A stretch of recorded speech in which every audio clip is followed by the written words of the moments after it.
Perhaps you recognize this passage. I've heard a quote from this passage so many times, and every time I hear it, it bothers me because it is taken completely out of context. Maybe you've heard this phrase, "The truth will set you free." Well, usually in the context in which it's quoted, in movies, in articles, and when people speak about it generally, the truth will not set you free. In practical terms, in this real life that we live, in the human interactions that we have, usually the truth is what gets you in trouble. Once you start telling the truth, people start knowing things that they shouldn't know. So practically speaking, the truth doesn't set you free. That's why I ask the question, what does set you free? Free from what?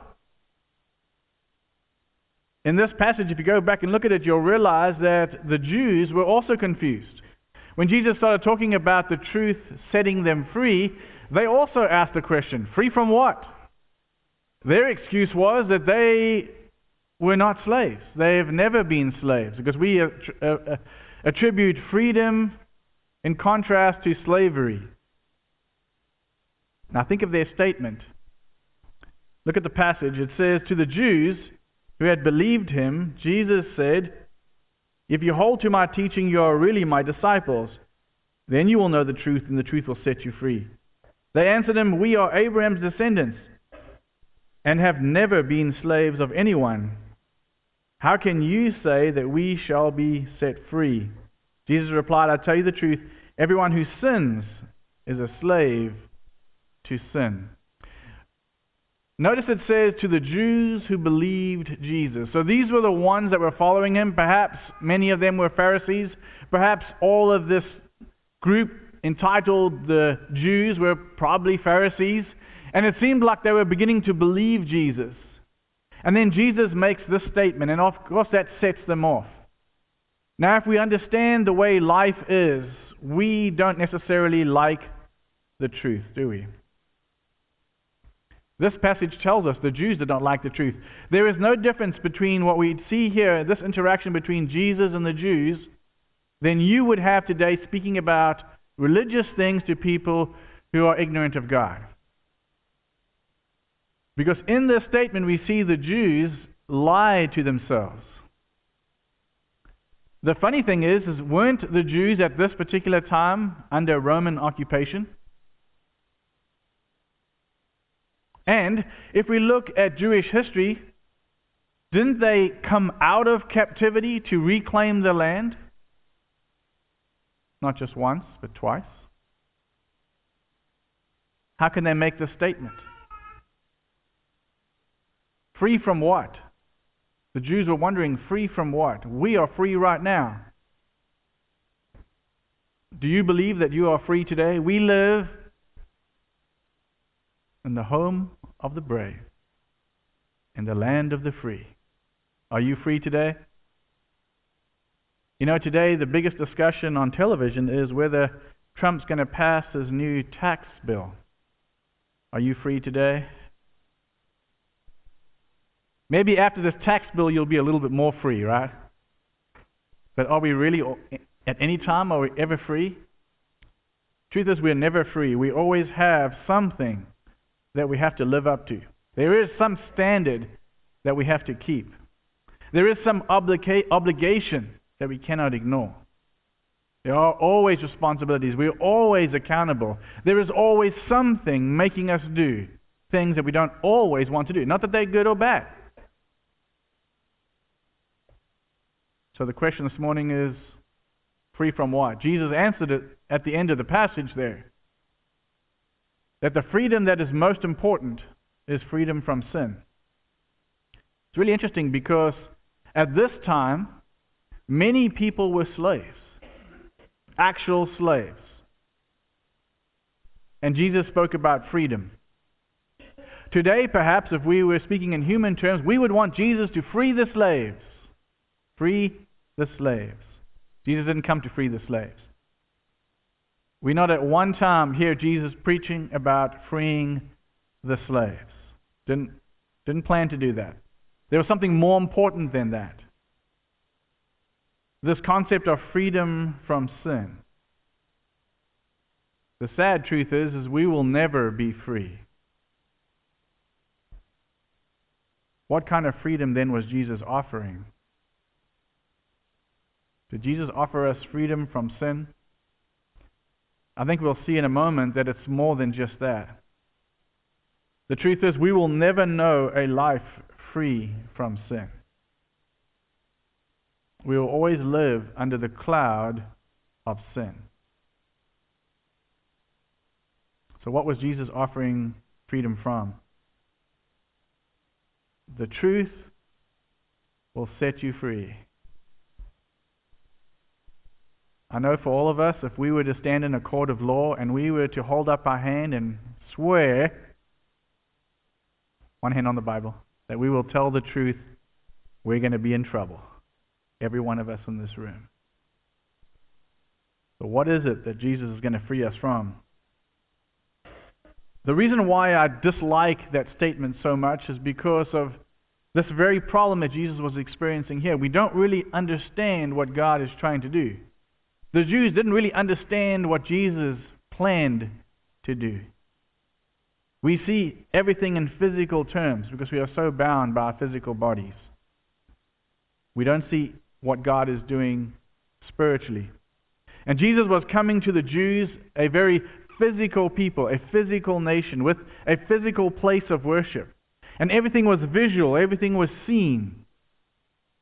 And he was introducing something that was unseen. Something that couldn't be bound by a certain place or a certain time.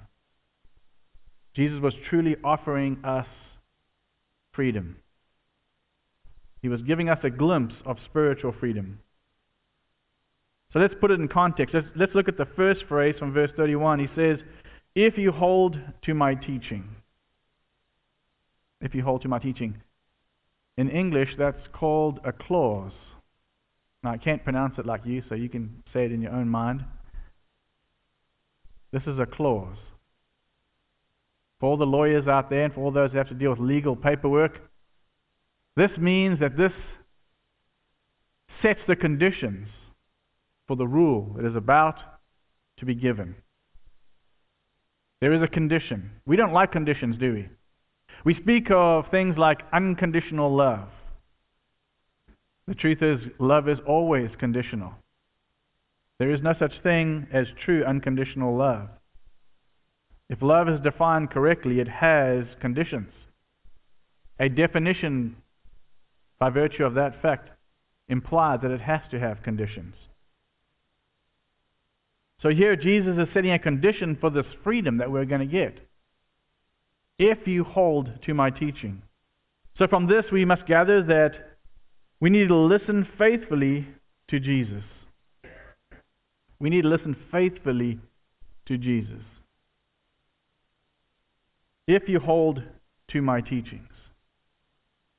What does it mean to hold to Jesus' teaching? Does it mean we take a casual look every now and then? Does it mean we take it as a suggestion? Does it mean it must just be a part of what we do?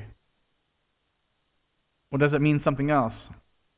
Look at what Paul says in Romans chapter 2, verse 7 and 8. He says, to those who by persistence in doing good seek glory, honor, and immortality, he will give eternal life. But for those who are self-seeking and who reject the truth and follow evil, there will be wrath and anger. It's going to take a persistent pursuit on our part to find the truth. It's going to take a search. It's going to take study. It's going to take a lot of prayer. For us to hold to Jesus' teaching, we have to wade through so much garbage to get there. From this passage, we notice how much trash is lying around in human thought when Jesus speaks about the truth. Shouldn't the Jews, more so than anyone in the world, in any period in time, have known what it meant to talk about the truth? Shouldn't they, more so than anyone else, have understood that? the Jews especially. They were so legalistically attentive to the Bible, and yet they missed it, didn't they? Jesus even said that the study that they were making in the Old Testament was revealing Jesus all the time, and they missed him. How could they miss him? You see, because they're not holding to the truth. They're not seeking Jesus in the truth. I encourage you to think about the fact that you cannot be free. You cannot be free unless you're holding to Jesus' teaching. You see, because Jesus is the liberator. And anyone else who speaks wants to enslave you. They want to enslave you by their ideas, by their goals. They want to better themselves by using you. Jesus, on the other hand, came and proved that that was not the case. He gave his life for you.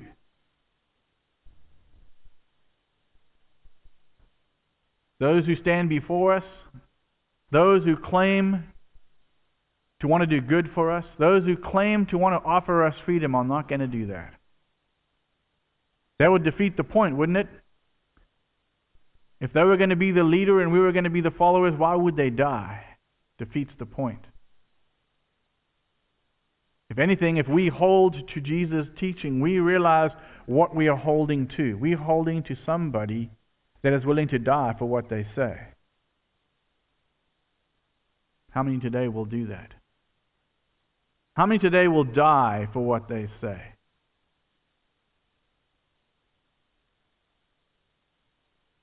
You're either very sane and you understand something others do not, or you're completely insane to die for something.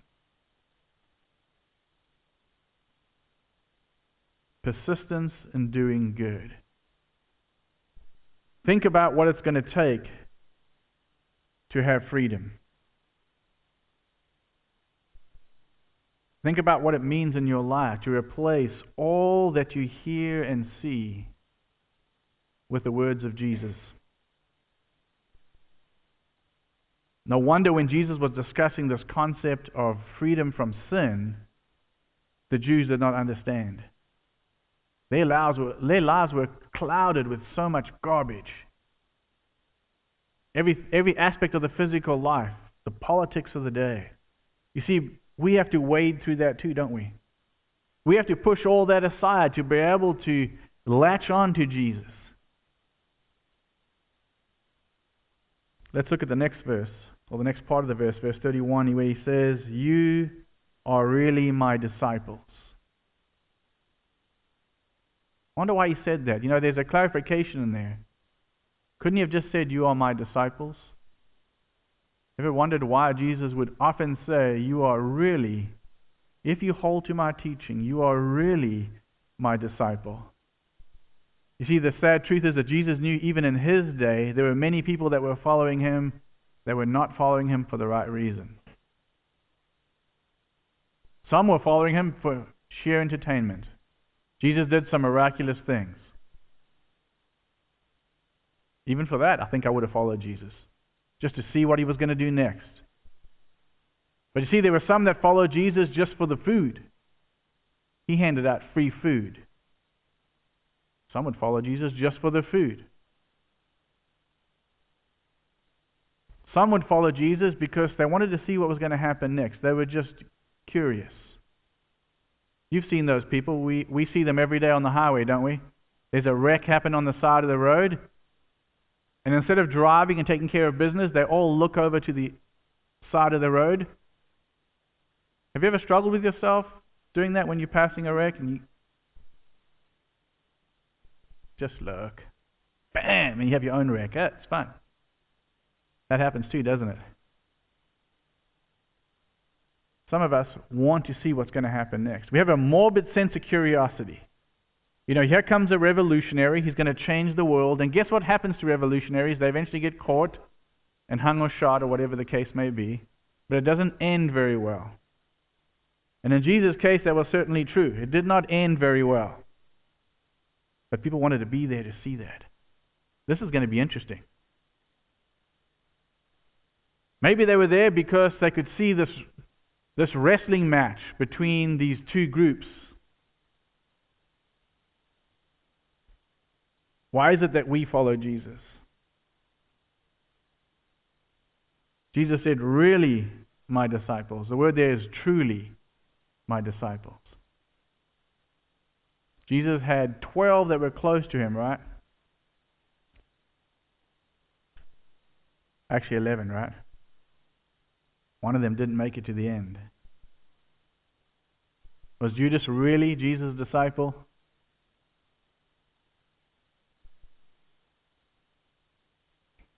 What does it mean to really be Jesus' disciple? When push comes to shove, are we going to be the ones holding on to the end? Are we going to be holding on to Jesus' teaching and therefore we can prove what we are? You see, because our devotion to Jesus must be demonstrated. Our devotion to Jesus must be seen. Our devotion to Jesus must be able to be measured, must be able to be identified. Some have said if we were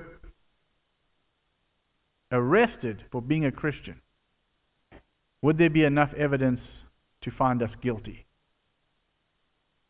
Is there enough evidence in your life to prove that you are Jesus' disciple? Now some would say, well, we follow Jesus. There are many followers. I've been a Dallas Cowboys fan since I was probably, I'd say about 8 or 9 years old. Never saw them play. Never even saw a picture of a Dallas Cowboy. Heard about them. And the only reason why I was a Dallas Cowboy was because my mother had gone to the store and bought 2 sweaters for my brother and I. It was winter, and we needed a new sweater, and he got a Miami Dolphins sweater, and I got the Dallas Cowboy sweater. So I was a Cowboy fan, my brother was a Dolphin fan. Didn't know anything about them. I'm still a Dallas Cowboy fan today, even though it's a tough season. We mourn a little bit, but hey, maybe there's a good season ahead of us. But you know what? I've never been to the stadium. Never even been to the old one. Heard the tickets are too high. Maybe I'll never get to go. If some of you have season tickets, let me know. What kind of Dallas Cowboy fan am I?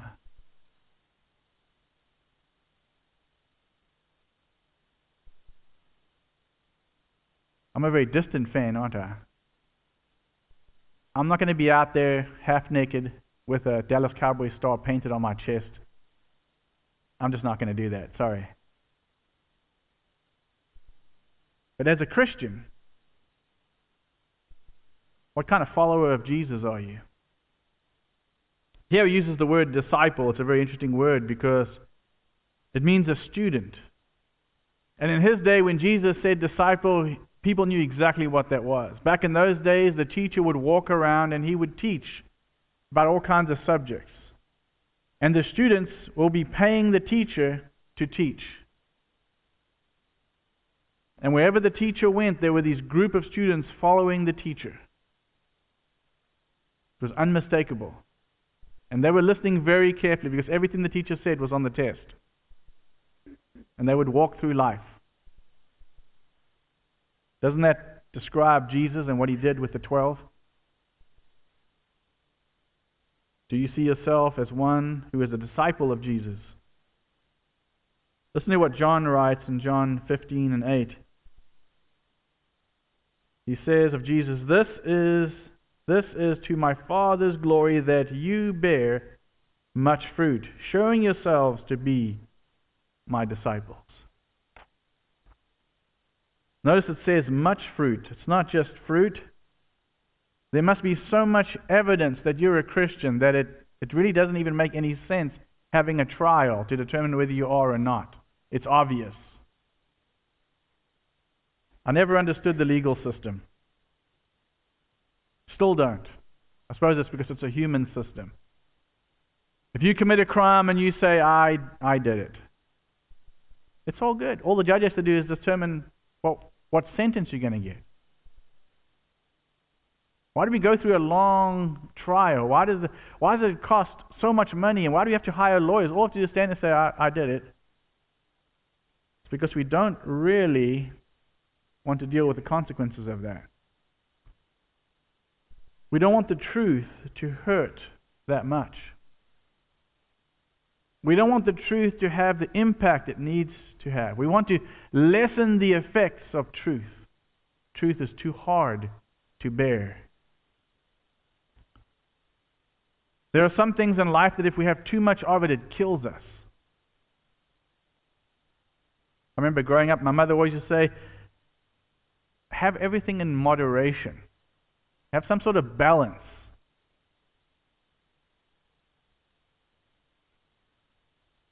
Is that a good bit of advice about truth? Have it in moderation. Don't have too much of it. Too much of it is bad for you.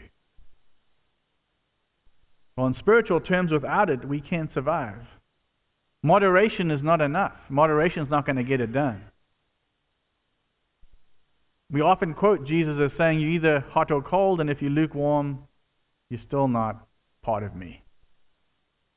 See, lukewarm is the moderation. Then notice what he says in verse 32. He says, then you will know the truth. Then you will know the truth. So we have to hold on to Jesus' teaching, not onto someone else's. We have to hold on to Jesus' teaching. We have to follow Jesus around as a disciple would follow the teacher. Everywhere he goes, listening to everything he says, because it's all on the test. And then we will know the truth. You see, because the difference between Jesus and everybody else is that Jesus reveals things that we would otherwise never have known. Jesus reveals secrets.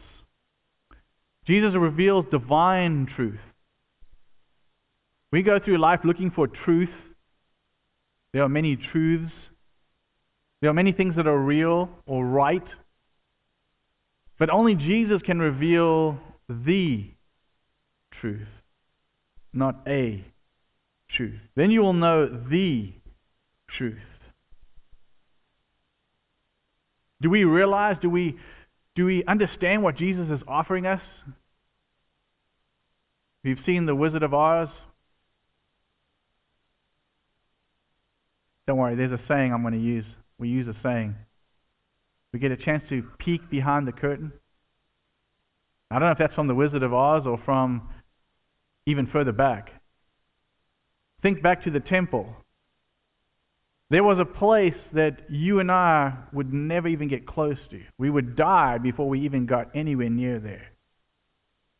The holiest of holies. Where only one man on one day, for one event, was allowed to go in. Under very strict conditions. And if he made an error, he'd pay for it with his life. So think about that.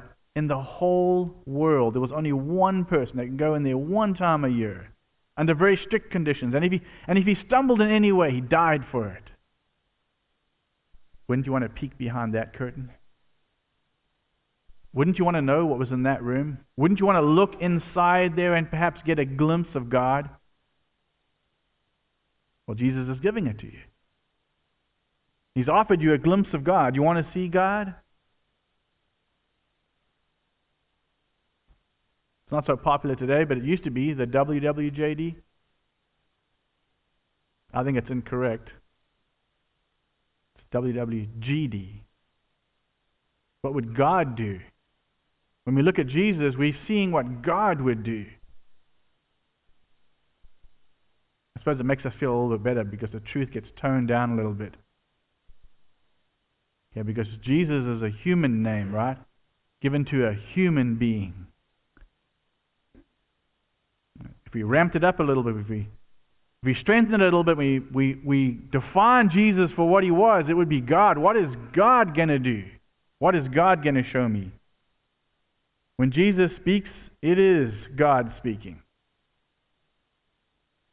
Do we realize that God has given us the key to life?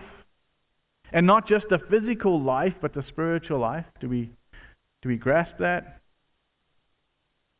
I think we'll spend the rest of our lives trying to understand that. Probably one of the most popular passages, John 14 and verse 6, where Jesus said, I am the way and the truth and the life. No one comes to the Father except through me. Does that way that Jesus conducted himself, does that life that he lived mean anything? Do the words that he spoke carry any weight? Well, he says you're not going to get to the Father unless you go through him. This way is very, very, very narrow. And very few find it. It's amazing, but it's been here for thousands of years, and yet there are people that are his disciples, but they're really not his disciples, but they use his word. Well, under all of these conditions, as we've made our way slowly, we get to this phrase, that the truth will set us free. Now we finally understand the context in which we find it. The truth will set you free. And even then, it needs definition. Because we ask the question, what truth? What freedom? What are we free from? The truth is, what Jesus was saying was that this truth that he was revealing, this truth that we would understand, this truth that would give freedom, leads us towards eternity, leads us towards heaven. That's ultimately Jesus' goal, was to come to earth to save us, to lead us back home. Notice what Paul writes in Romans chapter 8, verse 1 and 9. He says, therefore there is now no condemnation for those who are in Christ Jesus. Because through Christ Jesus, the law of the Spirit of life set me free from the law of sin and death. This is what we were guaranteed. When we entered this life, we were guaranteed sin and death. That was the guarantee. Everyone was going to experience it. Everyone was going to suffer from it. Except, Jesus said, if we hold to his teaching and we follow him as a disciple, then we will know the truth, and the truth will set us free. I encourage you to think about how important it is to hold on to Jesus. I encourage you to think about how difficult it is to do that. There are greater people than us who have not able to do it. And maybe it's because they were really not disciples. They were really not concerned about the truth. Maybe it's because they were doing it for themselves and they weren't really holding on to Jesus' teaching. When it's all over, that's what's going to determine what happens to us. The great thing about this is that each one of us in here has a capacity to yield to God. The question is, will we do it? What God is asking you to do is to do nothing on your own and let him help you with everything. Doesn't that sound reasonable? Don't try to think things out for yourself. Don't try to figure it out for yourself. I've figured it out. I'll give you the answers. Just follow these simple rules. Show your faithfulness through your life. And that's why I think these words are so important that Paul writes. That Jesus wants us to be free from sin and death. It's the only barrier that stands between us and eternity with God. If we carry sin into the next life, we know where we're going. We want to leave this life with all of its sin behind. And only Jesus can offer that to us.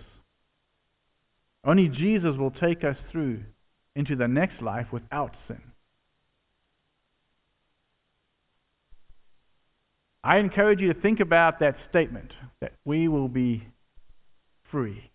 The truth will set us free. I encourage you to think about when people quote that statement, when they say things about that, to be able to set it in its right context. But you see, the world today is not concerned about spiritual things, and they need to be reminded of them. They need to be reminded of our purpose here. They need to be reminded of Jesus' purpose in coming. They need to be reminded of the goals that are set before us. I encourage you to think about that as you go into your week. Perhaps you'll begin to hear the statement more and more often. If you could just give people a little bit more insight into what Jesus was trying to say. Maybe, like you, they will hold on to Jesus' teaching. Maybe they'll begin to follow them as you follow Him. And then they'll get to know what the truth is. And then they'll be free from sin and death. I encourage you to think about that as you go into the week. If you've been studying and you know what it means to be a Christian, that you understand that sin holds you back. And that by becoming a child of God, you can shed your life of that sin. That you can live a new life. And this is your opportunity. If you need anything, we can help you in any way. Come now as we stand, as we sing together.